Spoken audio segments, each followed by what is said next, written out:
In Missouri, where former President Donald Trump won every county. Idaho, where Trump swept all 32 of the state's delegates. Trump also won the caucuses in Michigan after winning the primary there earlier this week. Yeah, we got to talk about Nikki Haley, as I'm sure you could have guessed by the title and the thumbnail. Yeah, I mean, it's just a recurring theme now that Nikki Haley is losing time after time after time. But she actually finally got a W. She actually put a W on the scoreboard, guys. Yeah, it's incredible, right? It's really shocking, really shocking. Well, not really that shocking when you actually discover where she actually won at. We're going to talk about that a little bit today, and I've got a clip from mainstream media that I want to show you guys where they were talking about Nikki Haley's win, and when mainstream media, MSDNC, says this, you know you're in trouble. Like, share, comment, and hit that subscribe button if you are new. And let's dive into what MSNBC had to say about Nikki Haley's win. Guys, so I guess we were kind of waiting for this result. We finally got the result. Tara, your reaction to this result? It doesn't matter. Right. That's the reaction. No, I appreciate it. I know. I appreciate you giving us that. That's why I wanted to ask you. I'm just being honest. That's exactly what we want. You know, right. Well, I'm being honest. It doesn't matter. And like I said, it didn't matter for Marco Rubio in 2016. It's not going to matter for Nikki Haley in 2024. They can use this as a talking point, a fleeting talking point, I guess. But come Tuesday, when she gets blown out in the majority of the Super Tuesday states, you're going to see that there really is no longer a path for her through as far as delegates. It's just going to wrap it up on Tuesday for the most part. So it's nice. I guess she can say she won something, I guess. So if you didn't catch that, Nikki Haley won in D.C., as you can see at the bottom of the screen there. Won in D.C. Not shocking, huh? I mean, the fact that she won is a little shocking, but when you actually look into it and see where she won, it's not so shocking. Winning in D.C. is not the brag or the flex that I think Nikki Haley thinks it is, right? Winning amongst the swamp creatures. Not shocking Nikki Haley won, right? It's not shocking at all. She won by like 30 points, right? A huge margin of victory. Like, it's just laughable, right? Because even MSDNC knows, like, it's meaningless. It means absolutely nothing. It means absolutely nothing. They're even admitting to it. Like, it means nothing. But, of course, you know, Nikki Haley's going to try to take her victory lap with that. But as she said there, come Tuesday, which, hey, listen, make sure you got a plan, all right? We all got to do our part. This is the time, well, obviously, November will really be time to shine, but this is another time where we can really shine. All right. Like I said before, there's no excuses for any of us. Zero excuses. I don't want to hear no crying or complaining from any Republican whatsoever. We have been talking about this for a long time now. We know what's at stake. We know what's on the line. Now it's time to do our part. Here's the Republican race. You see the delegate count. Trump by a 10-1 margin, leading Nikki Haley. And you see what's going to come up Tuesday. Let me call those up. These are all the states and all the results we've had so far. But let's call up the big one, Super Tuesday here, and just take a look at this map. And I think you'll see the challenge Haley faces. Here's all the states. And, you know, you start. It's the map and it's the rules. California, you would think, is a great state for Nikki Haley. Closed primary. Independents can't vote. Democrats can't vote. And it's winner take all. If Trump just gets 50% plus one, he gets all 169 delegates out of California. A lot of states that are like that. Alabama's essentially a winner take all. If you live in Cali, you know what to do, baby. You know what to do. Delegates out of California. A lot of states that are like that. Alabama's essentially a winner-take-all. Arkansas is essentially a winner-take-all here. Texas is, at the statewide level, essentially winner-take-all as well. They also give out votes by congressional district, but if you look at those districts, they really look friendly to Trump. The bottom line for Nikki Haley, when you look at this map, 40% is not going to cut it. Unless she's winning states, winning multiple states on Tuesday, she's going to get buried in a delegate avalanche, Kristen. A delegate avalanche. And I fully expect it to be a delegate avalanche. And it to effectively be over. Now, I would love for it to be over. I would love for, Uncle Trump to be able to focus on Joe Biden, because Joe Biden is struggling.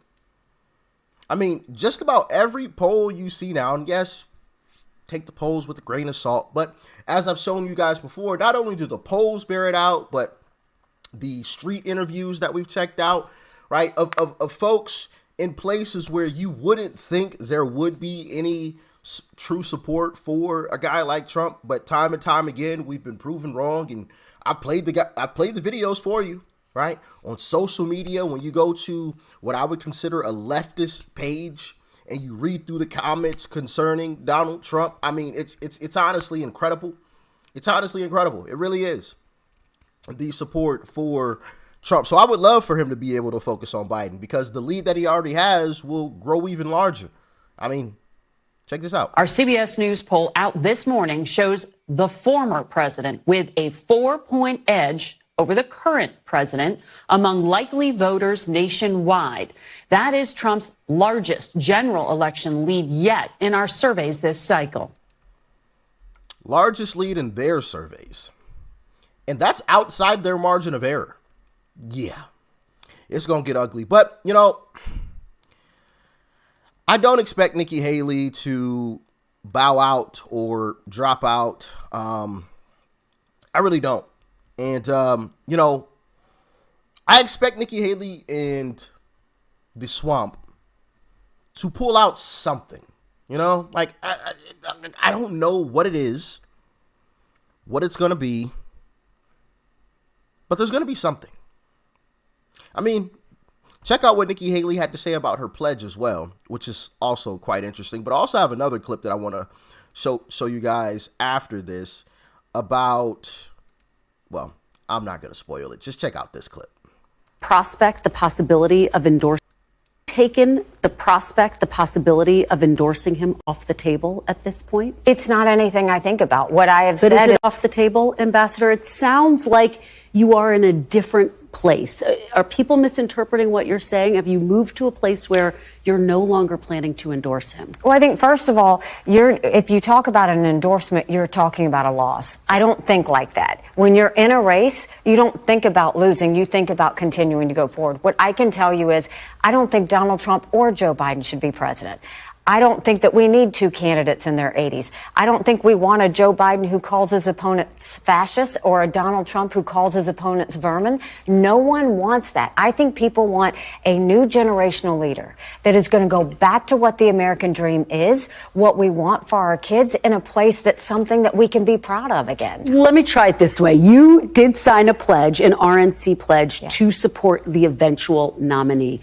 Do you still feel bound by that pledge? I have always said that I have serious concerns about Donald Trump. I have even more concerns about Joe Biden. So is that a no? Are you bound by the RNC pledge? The RNC pledge, at the time of the debate, we had to take it to where, would you support the nominee? And you had to, in order to get on that debate stage, you said yes. The RNC is now not the same RNC. Now it's So you're no Trump's longer bound daughter-in-law. by that pledge?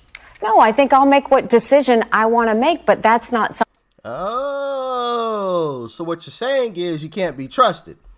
That's what you're saying. What you're saying is whenever you say something, you could possibly go back on it, which we've already seen. I've played the compilation of Nikki Haley, saying one thing and then going back on it in the next moment, right? No, if Donald Trump chooses to run, I will not run. Hi. I am Nikki Haley, and I am running for president. Right? It's just like, whoa. You said if Trump runs, you're not going to run. And then, hi, I am Nikki Haley, and I am running for president. What? And now we're supposed to just believe you that you're going to be this, great president? Like, what? You can't even keep your word about anything. About anything.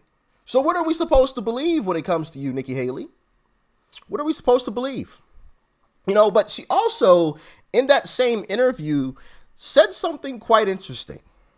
And I want you guys to listen to this and let me know your thoughts and your opinions on what she had to say, because I think she knows the writing is on the wall.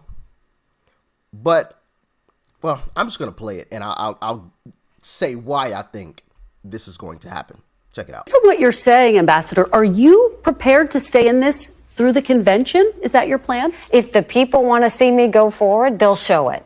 They'll show it in their votes. They'll show it in their donations. They'll show it in the fact that they want us to continue to go forward. This is about really trying to get. Did you hear it?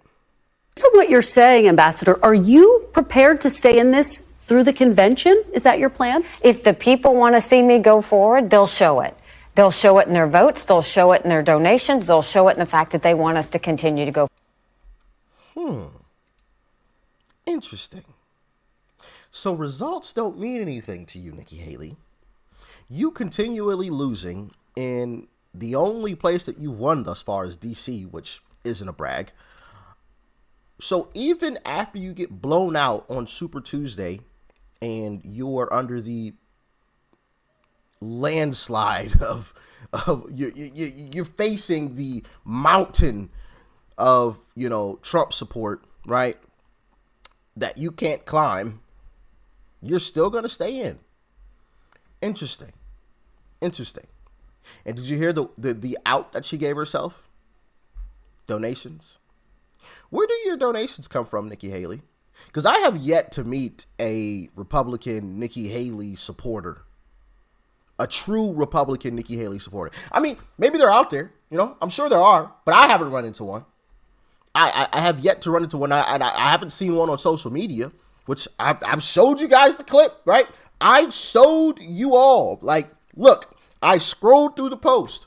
We saw Trump and we saw Ron DeSantis. And Ron DeSantis, they weren't saying too many nice things about Ron DeSantis, but they were saying a lot of nice stuff about Trump. Nikki Haley was never mentioned. So where do your donations come from, Nikki? Is that why you put that in there? Because you know the donations are going to continue to roll in because of where they're coming from? Yeah.